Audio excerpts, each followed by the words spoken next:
ಹೌದು friends, recently February ತಿಂಗಳಲ್ಲಿ heavy ಫೋನ್ಸ್ಗಳು 12 ಸ್ಮಾರ್ಟ್ ಫೋನ್ಸ್ಗಳು ವ್ಯಾಲ್ಯೂ ಫಾರ್ ಮನಿ ಮತ್ತು ಬಜೆಟ್ ಕ್ಯಾಟಗರಿಯಲ್ಲಿ ಲಾಂಚ್ ಆಗಿತ್ತು. ಬಟ್ ನನ್ನ ಪ್ರಕಾರ ಈ ಫೆಬ್ರವರಿ ತಿಂಗಳಲ್ಲಿ ಅದ್ಭುತ, ಬೆಂಕಿ, next level performance smart phones ಯಾವುದು ಅಷ್ಟು ಹವಾ ಮಾಡೋ ರೇಂಜ್ಗೆ ಫೋನ್ಸ್ಗಳು ಲಾಂಚ್ ಆಗಿರಲಿಲ್ಲ. ಬಟ್ ಮಾರ್ಚ್ ಅಲ್ಲಿ ಮಾತ್ರ ಈಗ ಡಬಲ್ ಮಸಾಲೊಂದಿಗೆ ನಥಿಂಗ್ ಅವರು ಬರ್ತಿದ್ದಾರೆ. ಸ್ಯಾಮ್ಸಂಗ್, ವಿವೋ, ರಿಯಲ್ಮಿ, ಓಪೋ ಇನ್ನಿತರ ಹೆವಿ ಬಜೆಟ್ ಕ್ಯಾಟಗರಿ ಸ್ಮಾರ್ಟ್ ಫೋನ್ಸ್ಗಳು ಆಲ್ಮೋಸ್ಟ್ ಎಲ್ಲಾ ಬ್ರ್ಯಾಂಡ್ಸ್ಗಳು ಲಾಂಚ್ ಮಾಡ್ತಿವೆ. ಸೊ ಸದ್ಯಕ್ಕೆ ಒಂದು ಹೊಸ ಫೋನ್ ಕೊಂಡುಕೊಳ್ಳೋ ಪ್ಲಾನ್ ಅಲ್ಲಿ ಇದೀರಪ್ಪ ಅಂತಂದ್ರೆ ಈ 3 ಟಿಪ್ಸ್ ನ ಫಾಲೋ ಮಾಡಿ. ನಂಬರ್ 1, ನಾನು ಈ ವಿಡಿಯೋಲಿ 12 ಫೋನ್ಸ್ ತಿಳಿಸ್ತಾ ಇದ್ದೀನಿ. ಈ ವಿಡಿಯೋನ ಆದಷ್ಟು ಪೂರ್ತಿಯಾಗಿ ನೋಡಿ. ನಂಬರ್ 2, ನಿಮ್ ಬಜೆಟ್ ಎಷ್ಟಿದೆ, ನೀವು ಯಾವ ಫೋನ್ ಕೊಂಡುಕೊಳ್ಳೋ ಪ್ಲಾನ್ ಇದ್ರೆ ಇದನ್ನ ನನಗೆ ಕಮೆಂಟ್ ಮಾಡಿ. ನಂಬರ್ 3, ನೀವು ನಮ್ಮ ಚಾನಲ್ ಹೊಸದಾಗಿ ಬಂದಿದೆ ಅಂದ್ರೆ ವಿಡಿಯೋನ ಲೈಕ್ ಮಾಡಿಬಿಟ್ಟು ಸಬ್ಸ್ಕ್ರೈಬ್ ಮಾಡ್ರಿ.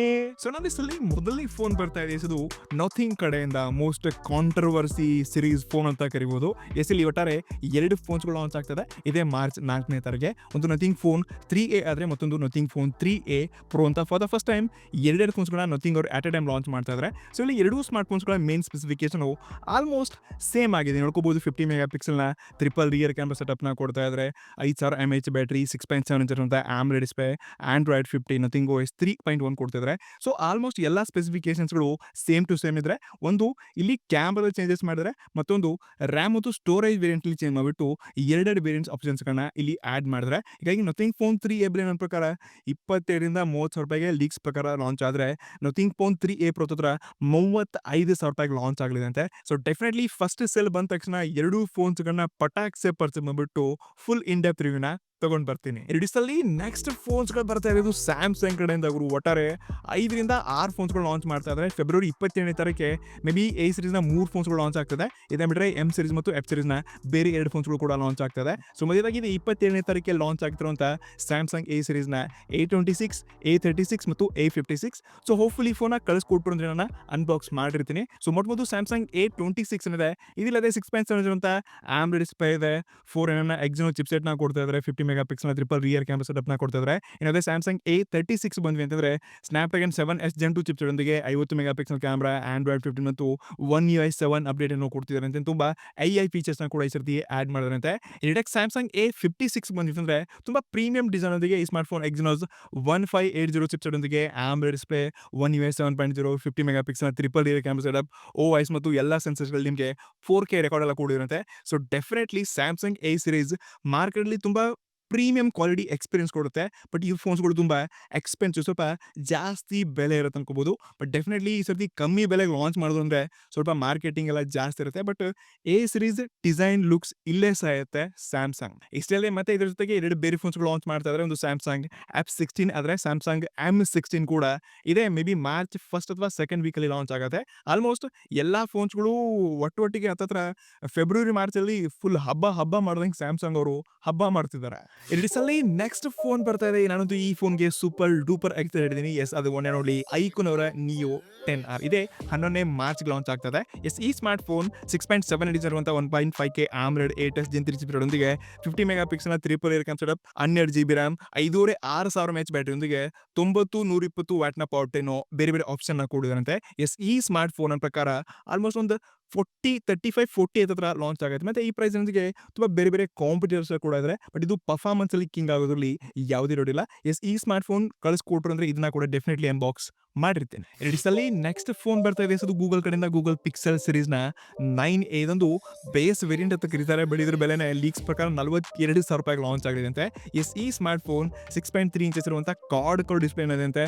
48 ಮೆಗಾ ಪಿಕ್ಸೆಲ್ನ ಡೋಲ್ ಸೆಟಪ್, 5100 mAh ಬ್ಯಾಟರಿ ಒಂದಿಗೆ ಇದು ಹತ್ರ 42,000 ಲಾಂಚ್ ಆಗಲಿದೆ ಅಂತೆ. ಅದು 19ನೇ ಮಾರ್ಚ್ಗೆ ಲಾಂಚ್ ಆಗ್ಬಿಟ್ಟು 26ಗೆ ಫಸ್ಟ್ ಸೇಲ್ ಇದೆ ಅಂತ ಇದು ಲೀಕ್ಸ್ಗಳ ಪ್ರಕಾರ ಬಂದಿರುವಂತ ನ್ಯೂಸ್ ಅಷ್ಟೇ.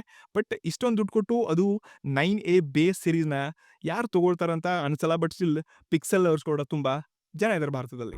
ಎರಡಿಸಲ್ಲಿ ನೆಕ್ಸ್ಟ್ ಫೋನ್ ಬರ್ತಾ ಇದೆ. ಇದು ವಿವೋ ಕಡೆಯಿಂದ ಆಫ್ಲೈನ್ ಸೀರೀಸ್ ಅಲ್ಲೇ ತುಂಬಾ ಫೇಮಸ್ ಮತ್ತು ಆನ್ಲೈನ್ ಕಾಂಪಿಟೇಟ್ ಕೊಡುವಂತ ಬೆಸ್ಟ್ ಸೀರೀಸ್ ಅಪ್ಪ ಅಂದ್ರೆ ವಿವೋನರ ಟಿ ಸೀರೀಸ್. ಸೊ ಈಗ ಫ್ಲಿಪ್ಕಾರ್ಟ್ ಅಲ್ಲಿ ಈ ವಿವೋ T4X ನ ಒಂದು ಟೀಸರ್ ಪೋಸ್ಟರ್ ಹೊರಗೆ ಬಿಟ್ಟಿದ್ದಾರೆ. ಸೊ ಇದೇ ಸ್ಮಾರ್ಟ್ ಫೋನ್ ಭಾರತದಲ್ಲಿ ಹತ್ರ 15,000 ರೂಪಾಯಿ ಒಳಗಡೆ ಈ ಮಾರ್ಚ್ 12 ಅಥವಾ 15 ತಾರೀಕೊಳಗೆ ಇದು ಭಾರತದಲ್ಲಿ ಲಾಂಚ್ ಆಗ್ತಿದೆ. ಇಷ್ಟೇ ಅಲ್ಲದೆ ಆಫೀಷಿಯಲ್ ಆಗಿ ಈ ಸ್ಮಾರ್ಟ್ ಫೋನ್ ಈ ಸೆಗ್ಮೆಂಟ್ ನ ಅತ್ಯುತ್ತಮ ಹೆವಿ ಬ್ಯಾಟರಿ ಹೊಂದಿರುವಂತಹ ಸ್ಮಾರ್ಟ್ ಫೋನ್ ಅಂತ ಇದರಲ್ಲಿ 6,400 mAh ಬ್ಯಾಟರಿನ ಕೊಡ್ತಾ ಇದ್ದಾರೆ.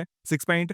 8 ಇಂಚ್ ಇರುವಂತಹ ಆಂಬ್ರೆಡ್ ಡಿಸ್ಪ್ಲೇ ಡೈಮೆಂಡ್ 37 ಜೊತೆಗೆ ಇದು IP64 ಮತ್ತು LPDDR4X ಮತ್ತು UFS 2.0 ಸ್ಟೋರೇಜ್ ಒಳಗೊಂಡು ಬರಲಿದೆ. ನನ್ನ ಪ್ರಕಾರ ಒಂದು 15,000 ರೂಪಾಯಿ ಬಜೆಟ್ ಕೆಳಗಲ್ಲಿ ಲಾಂಚ್ ಆಗ್ಬೋದು. ಬಟ್ ಇವರದೇ ಆದ ಕಾಂಪಿಟೇಟರ್ ಅಥವಾ ರೀಬ್ರ್ಯಾಂಡ್ ಅಂತ ಕರಿಬಹುದು ಐಕೂನ್ ಅವರ ಐಕೂ 10X ಅಂತ ಕೂಡ ಹೆಸರಿಂದ ಇದೇ ಫೋನ್ ಲಾಂಚ್ ಮಾಡಿದ್ರು ಮಾಡಬಹುದು. ಇಲ್ಲಿ ನೆಕ್ಸ್ಟ್ ಫೋನ್ ಬರ್ತಾ ಇದೆ. ಎಸ್, ಅದು ಪೋವಾ ಟೆಕ್ನೋ ಪೋವಾ ಕಡೆಯಿಂದ ಇವರ ಆಫೀಸ್ ಆಗಿರುವಂತ 7 ಸೀರೀಸ್ ನ ಕೆಲವೊಂದು ಟೀಸರ್ ಮತ್ತು ಇಮೇಜಸ್ ಗಳನ್ನ ಹೊರಗೆ ಬಿಟ್ಟಿದ್ದಾರೆ. ಸೊ ಈ smart phone 6000 mAh battery, Android 15 50 mega pixel triple rear camera ಬಂದಿಗೆ ಇವರ ಮೇನ್ ಸ್ಪೆಷಾಲಿಟಿ ಏನಪ್ಪಾ ಅಂತಂದ್ರೆ 8-9 ಸಾವಿರ ರೂಪಾಯಿ ಸ್ಮಾರ್ಟ್ ಫೋನ್ ಕೂಡ 12 GB ರ್ಯಾಮ್ ಕೊಡ್ತಿದ್ದಾರೆ.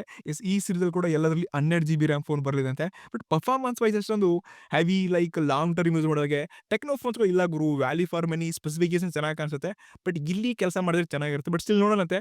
ಈ ಫೋನ್ ನಾನು ಪರ್ಚೇಸ್ ಮಾಡಿದ್ರು ರಿವ್ಯೂ ಮಾಡೋಕೆ ಟ್ರೈ ಮಾಡ್ತೀನಿ. ರಿಯಾಲಿಟಿ ಒಂದ್ಸರ್ತಿ ನಿಮ್ಗೆ ತೋರಿಸ್ಬೇಕು ನಾನು. ಇಲ್ಲಿ ನೆಕ್ಸ್ಟ್ ಫೋನ್ ಬರ್ತಾ ಇದೆ. ಅದು ಪೋಕೋ ಕಡೆಯಿಂದ ಪೋಕೋ M7 ಅಂತ. ಈಗ ರೆಡಿ X7 ಸೀರೀಸ್ ಗೇಮಿಂಗ್ ಎಲ್ಲ ಫುಲ್ ಹವಾ ಮಾಡಿತ್ತು. ಇವಾಗ ಇದು M7 ಏನಿದೆ ಇದೊಂದು ನಾರ್ಮಲ್ ವೇರಿಯಂಟ್ ಅಂತ ಇದೆ. ಆಲ್ರೆಡಿ ಇದು BIS ಮತ್ತು FCC ಸರ್ಟಿಫಿಕೇಶನ್ ಒಳಗೊಂಡಿದೆ. ಸೊ ಈ smart phone Snapdragon 4S Gen 2 chip ಒಂದಿಗೆ 50 mega pixel dual sensor, 5.5 mAh battery ಒಂದಿಗೆ 6.7 ಇಂಚಸ್ ಇರುವಂತ ಆಂಬ್ರೆಡ್ ಡಿಸ್ಪ್ಲೇ ಒಳಗೊಂಡಿದೆ ಅಂತೆ. ಸೊ ನನ್ನ ಪ್ರಕಾರ ಈ ಸ್ಮಾರ್ಟ್ ಫೋನ್ 15,000 - 17,000 ರೂಪಾಯಿ ಬಜೆಟ್ ಕಡೆಗಳಲ್ಲಿ ಲಾಂಚ್ ಆಗಬಹುದು. ಮತ್ತೆ ಈ ಬಜೆಟ್ ಅಲ್ಲಿ ಗೇಮಿಂಗ್ ಫೋನ್ ಮತ್ತು ವ್ಯಾಲ್ಯೂ ಫಾರ್ ಮೆನಿ ಸ್ಪೆಸಿಫಿಕೇಶನ್ ಪೋಕೋನವರೇ ಕೊಡ್ತಿದ್ದಾರೆ. ಇದಕ್ಕೆ ಕಾಂಪಿಟೇಟರ್ ಜಾಸ್ತಿ ರಿಯಲ್ಮಿ ಅವರು ಕೂಡ ಇದೇ ಬಜೆಟ್ ತಗೊಂಡ್ ಬರ್ತಾರೆ. ಬಟ್ ಡೆಫಿನೆಟ್ಲಿ ಪೋಕೋ ಒಳ್ಳೆ ಕೆಲಸ ಮಾಡ್ತಿದೆ. ಬಟ್ ಇವರ ಪಾಸ್ಟ್ ಎಕ್ಸ್ಪೀರಿಯನ್ಸ್ ಬಿಟ್ಟು ಜನ ತುಂಬಾ ಭಯ ಬೀಳ್ತಿದ್ದಾರೆ ಅಷ್ಟೇ.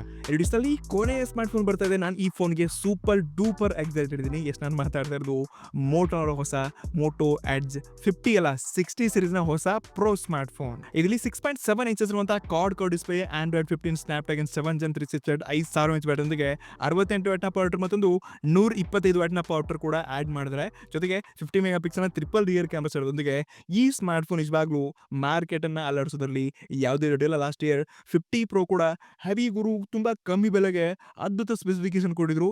ಈ ಸರ್ತಿ 60 ಸೀರೀಸ್ ಕೂಡ ಮಾರ್ಕೆಟ್ಲಿ ಅದೇ ರೇಟ್ಗೆ ಹವಾ ಮಾಡುತ್ತೆ ಅನ್ಕೋತೀನಿ. ಸೊ ಡೆಫಿನೆಟ್ಲಿ ಈ ಸ್ಮಾರ್ಟ್ ಫೋನ್ ಕಳಿಸ್ಕೊಟ್ರು ಬಂತಪ್ಪ ಅಂದ್ರೆ ಫಸ್ಟ್ ಡೇನೆ ಅನ್ಬಾಕ್ಸಿಂಗ್ ವಿಡಿಯೋ ನೋಡಕ್ ಸಿಗತ್ತೆ. ಸೊ ಓವರ್ ಆಲ್ ನಮ್ ಲಿಸ್ಟ್ ಅಲ್ಲಿ ಇವತ್ತು 11ರಿಂದ 12 smart phones list ತಗೊಂಡ್ಬಂದಿದೆ.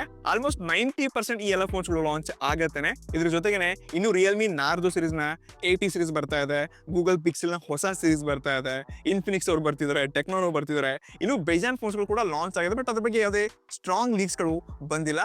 So I hope ನಿಮ್ಗೆ ಈ 11-12 ಸ್ಮಾರ್ಟ್ ಫೋನ್ಸ್ ಗಳಲ್ಲಿ ಸ್ವಲ್ಪ ಬೆಂಕಿ ಒಳ್ಳೆ ಪರ್ಫಾರ್ಮೆನ್ಸ್ ಫೋನ್ಸ್ ಗಳು ಸಿಕ್ಕಿರಬಹುದು. ಈ ಒಂದು ಒಳ್ಳೆ ಫೋನ್ ಚೂಸ್ ಮಾಡೋಕೆ ವಿಡಿಯೋ ತುಂಬಾ ಹೆಲ್ಪ್ ಇರುತ್ತೆ ಅನ್ಕೋತೀನಿ. ಈ ಚಾನಲ್ ಮತ್ತೊಂದ್ಸಲ ಆಯ್ತಾ ಇದೀನಿ. ಹೊಸದಾಗಿ ಬಂದ್ರೆ ಲೈಕ್ ಮಾಡ್ಬಿಟ್ಟು ಸಬ್ಸ್ಕ್ರೈಬ್ ಮಾಡಿ, ಕನ್ನಡಿಗರಿಗೆ ಸಪೋರ್ಟ್ ಮಾಡಿ. ಸಿಗೋಣ ಮುಂದಿನ ವಿಡಿಯೋಲಿ. ನಮಸ್ಕಾರ.